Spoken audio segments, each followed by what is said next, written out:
Hello friends, তোমরা এই ফটোটা দেখে তোমাদের কি নিশ্চয়ই মনে হচ্ছে এটা দক্ষিণেশ্বর কালীবাড়ি না অন্য কোথাও? অবশ্যই কমেন্টে জানাও। আমি তোমাদেরকে বলছি এটা কোন মন্দির, তাহলে ভিডিওটা পুরোটা কিন্তু দেখতে হবে। এটা আসলে আমাদের দক্ষিণেশ্বর মন্দিরের আদলেই গড়ে উঠেছে।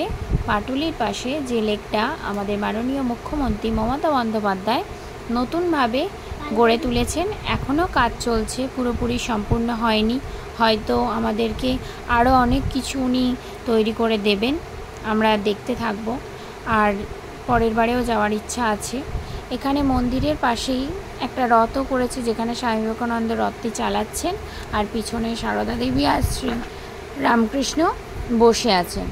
তা আমরা যেহেতু সুকৃতির ড্রয়িং কম্পিটিশানের দিনকে ড্রয়িং কম্পিটিশান হওয়ার পর 2 ঘন্টা গ্যাপ ছিল, ওদের প্রাইজ দেওয়ার কথা ছিল, আর ওরা বলে দিয়েছিল যে যারা যারা কম্পিটিশানে যুক্ত হয়েছে প্রত্যেককেই কিছু না কিছু সান্ত্বনা পুরস্কার দেওয়া হবে এবং শেষ পর্যন্ত যাতে থাকা হয়। তাই আমরা ওখানে কম্পিটিশান হয়ে যাওয়ার পর 2 ঘন্টা কী করব, ওই জন্য আমরা চলে এসেছিলাম শহীদ ক্ষুদিরামে। আর কম্পিটিশানটা ছিল নাকতলায়, আর নাকতলা থেকে তো শহীদ ক্ষুদিরাম একটুখানি, তাই চলে এসেছিলাম। এসে আমরা এখানে একটু বসে আড্ডা দিচ্ছিলাম।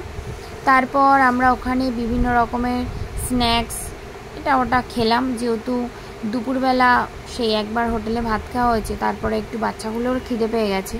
আর এই হচ্ছে 2 বন্ধু, সুকৃতির বাবা আর অন্বেষার বর, অবন্তিকার বাবা। এরা হচ্ছে 2 বন্ধু, আমি আর অন্বেষা 2 বন্ধু, আর সুকৃতি আর অবন্তিকা 2 বন্ধু।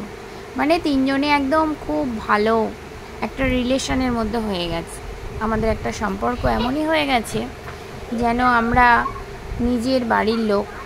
আর অন্বেষা তো আমার নিজের বোনের মতো, ও আমার কাছে সত্যিকারই আমার নিজের বোন দিদি নেই, কিন্তু সেই জায়গাটা হয়তো ভগবান, আমি কোথাও গিয়ে কখনো আফসোস করতাম যে হয়তো আমার একটা বোন বা দিদি থাকলে খুব ভালো হতো।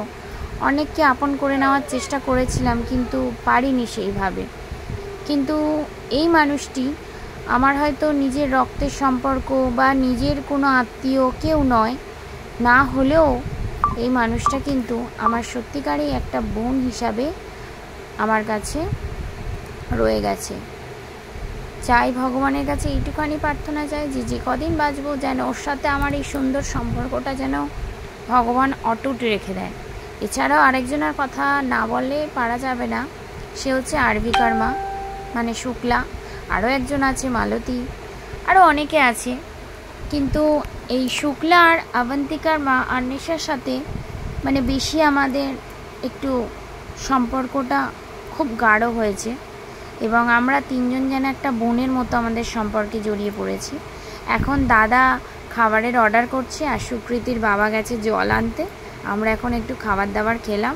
শুক্লাকে একটু মিস করছিলাম, শুক্লা মানে হলো আরভিকার মা, ও থাকলে আমাদের আরও খুব ভালো লাগতো।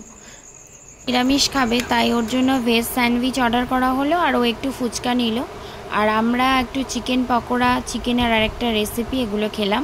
ভিডিওটা কেমন লাগলো অবশ্যই জানিও।